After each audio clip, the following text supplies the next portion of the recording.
Vous êtes les bienvenus sur Congo 26 Télévision, c'est la grande édition du journal. À la une de l'actualité de ce début de semaine, sommet SADC-EAC, Kinshasa hausse le ton et réaffirme sa souveraineté en saluant les décisions adoptées par les chefs d'État réunis à Dar es Salaam en Tanzanie.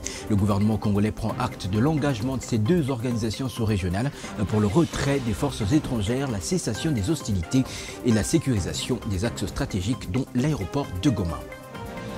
Pendant ces temps, dans le sud Kivu, le gouverneur de province rassure sa population. Il a engagé une tournée dans les 3 municipalités de la ville de Bukavu, chef-lieu de la province, pour rassurer ses administrés sur la situation sécuritaire qui prévaut dans sa province. Jean-Jacques Sissadiki a demandé par la même occasion à la population de Bukavu de vaquer librement à ses occupations. Et puis, dans ce même registre sécuritaire, le maire de Bunia appelle la population de la ville à la vigilance. Au cours d'une forte matinée de sensibilisation ce lundi, il a interpellé la population de Bunia à barrer la route à tout ennemi de la paix. Notre correspondant en Ituri nous en parlera dans ce journal. C'est tout pour le sommaire, mesdames, messieurs. Votre fidélité nous honore. En réaction au communiqué conjoint du sommet de Dar es Salaam, le gouvernement de la République démocratique du Congo salue les décisions adoptées par le chef d'État de la communauté de l'Afrique de l'Est et de la SADC. Il prend acte de l'engagement pour le retrait des forces étrangères non invitées, la cessation des hostilités et la sécurisation des axes stratégiques dont l'aéroport de Goma. Tout en réaffirmant son attachement au processus de Luanda et de Nairobi, la République démocratique du Congo insiste sur l'application stricte de mesures pour restaurer durablement la paix et son intégrité territoriale. Ebenezer Bouanga. Réunis à Dar es Salaam en Tanzanie pour un sommet conjoint consacré à la crise dans la partie est de la République démocratique du Congo, le chef d'État membre de la SADC et ceux de l'EAC présentent formulé des recommandations susceptibles de mettre fin aux violences qui ont coulé la vie à des milliers de personnes et engendré une situation humanitaire désastreuse. En voici pour cela la liste intégrale des recommandations qui ont sanctionné la réunion. Cessation des hostilités et cessez-le-feu inconditionnel par toutes les parties. Réouverture de l'aéroport de Goma. Repatriement des dépouilles et de blessés. S'engager sans condition à un dialogue inclusif comme moyen de résoudre les conflits. Reprendre le processus de Nairobi et la complémentarité avec le processus de Luanda. Neutralisation FDLR. Désengagement des troupes rwandaises, dialogue avec le parti non étatique, notamment le rebelle du M23, décourager les discours incendiaires. Les sommets conjoints et à SADC a réaffirmé la solidarité et l'engagement indéfectible de continuer à soutenir la RDC dans sa quête de sauvegarde de son indépendance, sa souveraineté et son intégrité territoriale, ainsi que d'une paix, d'une sécurité et d'un développement durable. Les sommets conjoints ont décidé que des consultations similaires seront organisées au moins une fois par an, selon le besoin pour examiner les questions d'intérêt commun aux deux régions. Le 8 février 2025 à Dar es Salaam, la capitale tanzanienne, les chefs d'État et de gouvernement de la communauté est-africaine et ceux de la SADC ont tenu un sommet conjoint sur la crise sécuritaire dans l'est de la République démocratique du Congo. Ils ont ordonné l'élaboration et la mise en œuvre du retrait des forces étrangères non invitées ainsi que la reprise du dialogue avec toutes les parties, y compris le M23, dans le cadre du processus de Luanda et de Nairobi. C'est ce qu'indique le communiqué final de ce sommet conjoint.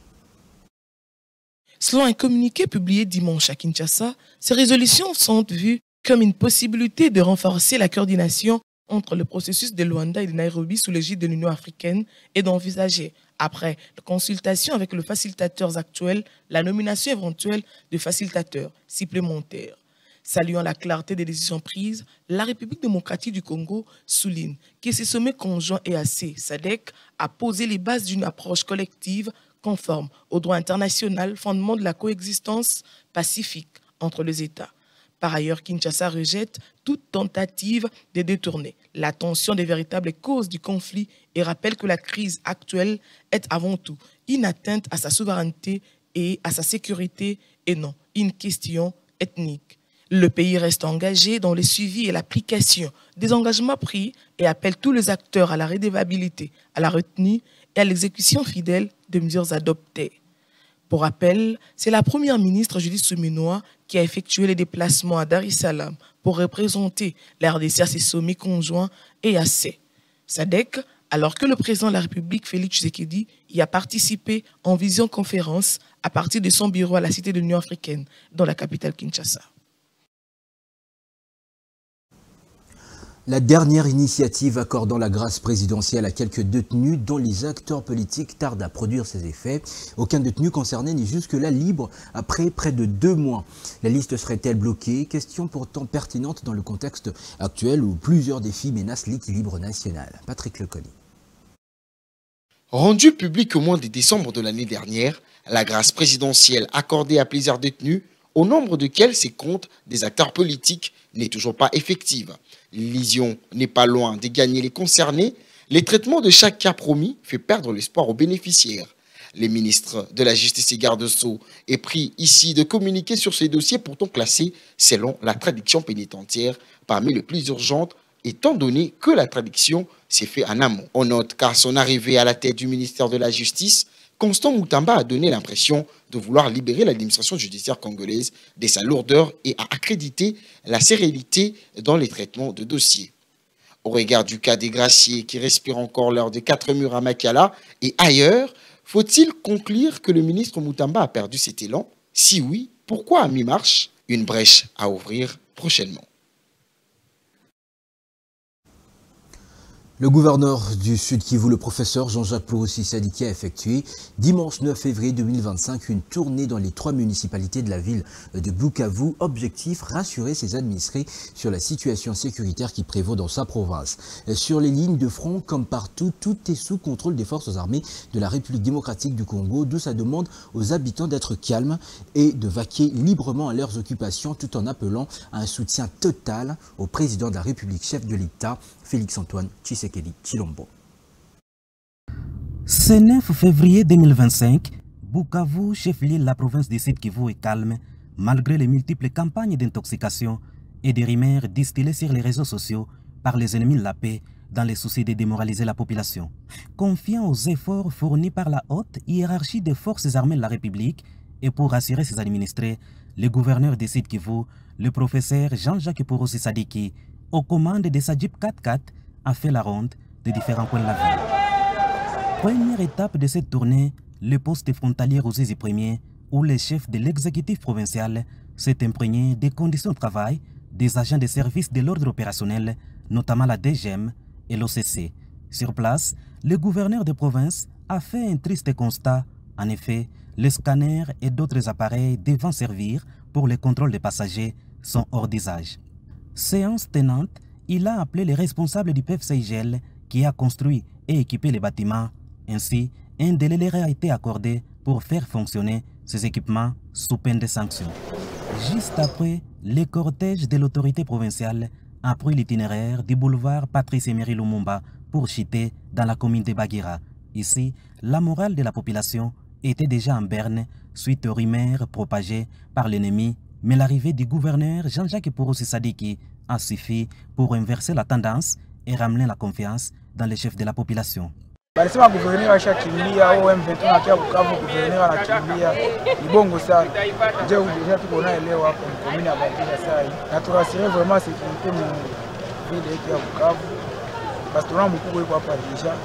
Na sisi tunakuwa na ile imani ki abayafika na habatafika. Dans les échanges avec ses habitants de Bagira, Jean-Jacques Purusi Sadiki leur a demandé de soutenir le président de la République, Félix-Antoine Tshisekedi, pour ses efforts consentis visant le retour de la paix dans l'est du pays en général et au Sud Kivu en particulier. Munaunga mkono mkubwa wa nchi Félix-Antoine Tshisekedi Tshilombo, munaunga mkono armée yetu, General Yav, General Masunzu, na komanda wetu wa polisi General Isio, sawa?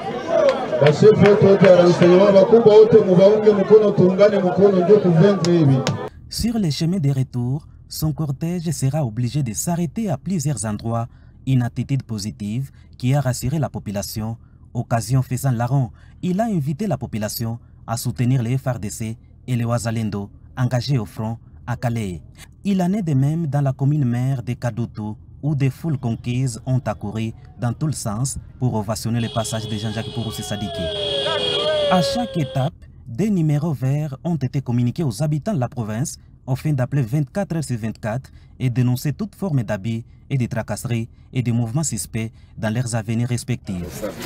Une visite de réconfort à l'hôpital militaire a clos la tournée du gouverneur Jean-Jacques Porosi Sadiki. Il a encouragé ces héros qui se battent jour et nuit pour restaurer l'autorité de l'État. En sa qualité de papa social, chaque blessé a reçu une motivation. Le gouverneur de province a aussi promis d'envoyer des matelas et des médicaments pour une bonne prise en charge. Dans une déclaration faite le 8 février 2025 lors de la conférence de chefs d'État et de gouvernement de la Communauté économique des États d'Afrique centrale CEAC condamne avec la dernière énergie l'activisme du groupe armé M23 soutenu par le Rwanda et l'enjoint de cesser immédiatement son offensive et de quitter les frontières occupées, les territoires occupés illégalement et de respecter les couloirs humanitaires dans la province du Nord Kivu. Réunis en Conseil de paix et de sécurité de l'Afrique centrale, sur la situation humanitaire en Afrique centrale, la Communauté économique des États de l'Afrique centrale appelle à un retrait immédiat de forces de défense du Rwanda du territoire congolais, y compris la normalisation de fonctionnement de l'aéroport de Goma en vue de faciliter le retour de membres du mécanisme de vérification étendu renforcé et du mécanisme de vérification étendu de la conférence internationale sur la région de Grand Lac.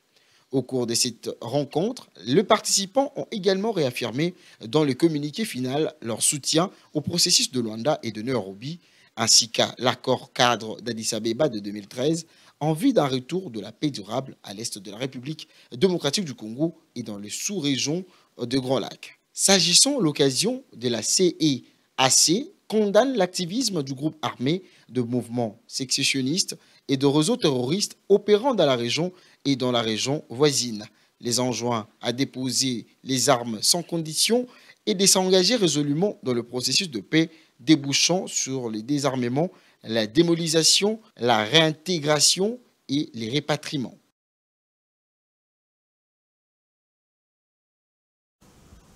La population de Bunia, à travers celle de la municipalité de Chari, ville de Bunia dans la province de l'Ituri, a été sensibilisée ce lundi 10 février dans la matinée au terrain Moudzipela.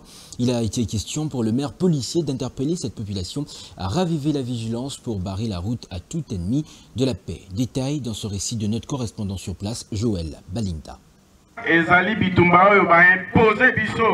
C'est face à l'insécurité perpétrée dans la province voisine du Nord Kivu, la population de la province de l'Ituri, et plus particulièrement celle de la ville de Bunia, vit dans une psychose totale. Ceci à cause de messages devenus viraux sur les réseaux sociaux propagés par certaines personnes inconnues. C'est ainsi que le maire de la ville de Bunia, dans la matinée de ce lundi 10 février 2025, en ville de Bunia, vient d'entamer une tournée pour sensibiliser la population, de doubler la vigilance et à renforcer la collaboration avec les services de sécurité et aussi de dénoncer auprès des autorités localement établies tout mouvement suspect. Nous devons nous mobiliser comment?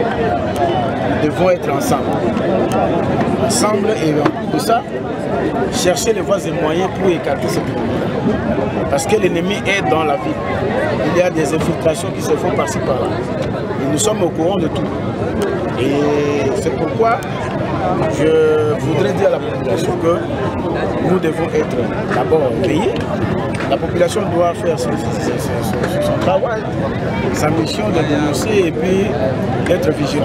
Au cours de ces meetings populaires, le maire de la ville de Bunia, colonel Mbouy Kola Jean Bosco, a accordé la parole à certaines populations. Il était question pour lui de palper du doigt les réalités que cette population traverse dans leurs juridictions respectives.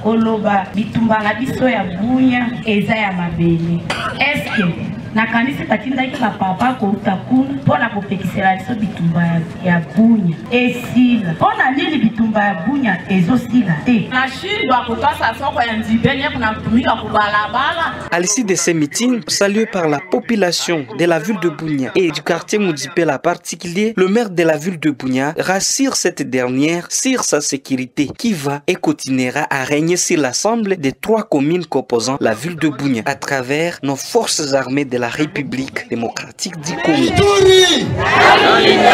Nous! Ituri! Nous!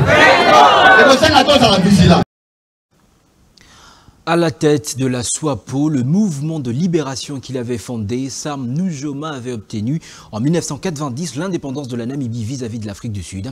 Ce père de l'indépendance namibienne est mort le samedi dernier à l'âge de 95 ans. La Namibie a perdu l'une de ses plus grandes figures politiques. L'ancien président qui a dirigé son pays de 1980 à 2005 était considéré comme le père de l'indépendance du pays. Il a dominé le paysage politique du pays désertique d'Afrique australe pendant des décennies. Après son retrait de la scène politique, il avait repris ses études, voilà qui le conduit à décrocher une maîtrise en géologie. Il était donc convaincu que les montagnes namibiennes regorgent de richesses minérales inexploitables.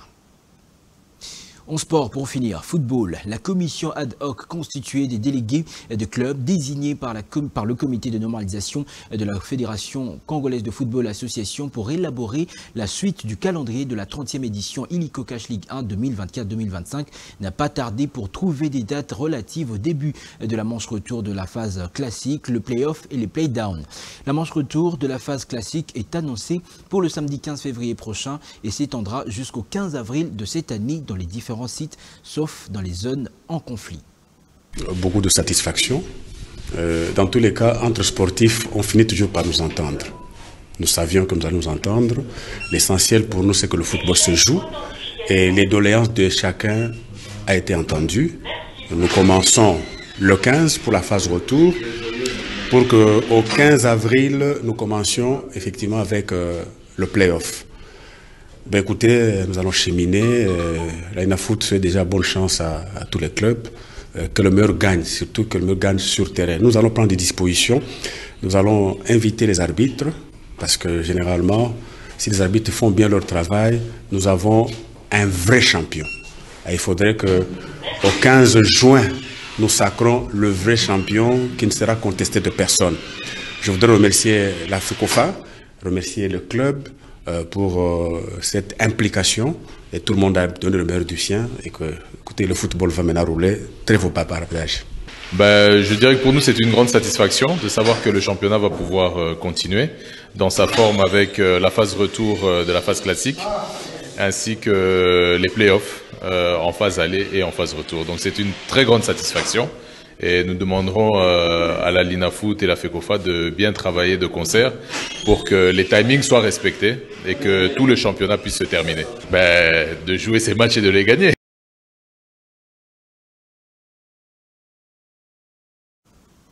C'est avec cette note de sport sur le plan local que s'achève ce journal. Revoici ses principaux titres. Sommet SADC-EAC, Kinshasa hausse le ton et réaffirme sa souveraineté en saluant les décisions adoptées par les chefs d'État réunis à Dar es Salaam en Tanzanie. Le gouvernement congolais prend acte de l'engagement de ces deux organisations sous-régionales pour le retrait des forces étrangères, la cessation des hostilités et la sécurisation des axes stratégiques, dont l'aéroport de Goma. Pendant ce temps, dans le Sud Kivu, le gouverneur de province rassure sa population. Il a engagé une tournée dans les 3 municipalités de la ville de Bukavu, chef-lieu de la province, pour rassurer ses administrés sur la situation sécuritaire qui prévaut dans sa province. Jean-Jacques Pouroussi Sadiki a demandé par la même occasion à la population de Bukavu de vaquer librement à ses occupations. Et puis, dans le même registre sécuritaire, le maire de Bunia appelle la population de la ville à la vigilance au cours d'une forte matinée de sensibilisation ce lundi. Il a interpellé cette population à barrer la route à toute ennemi de la paix. Excellente suite de programmes sur les antennes de Congo 26 Télévision, la chaîne de l'unité nationale. Notez, mieux vaut ne pas dire que dire mal. Mieux vaut ne pas faire que faire mal. Mesdames, Messieurs, bonsoir.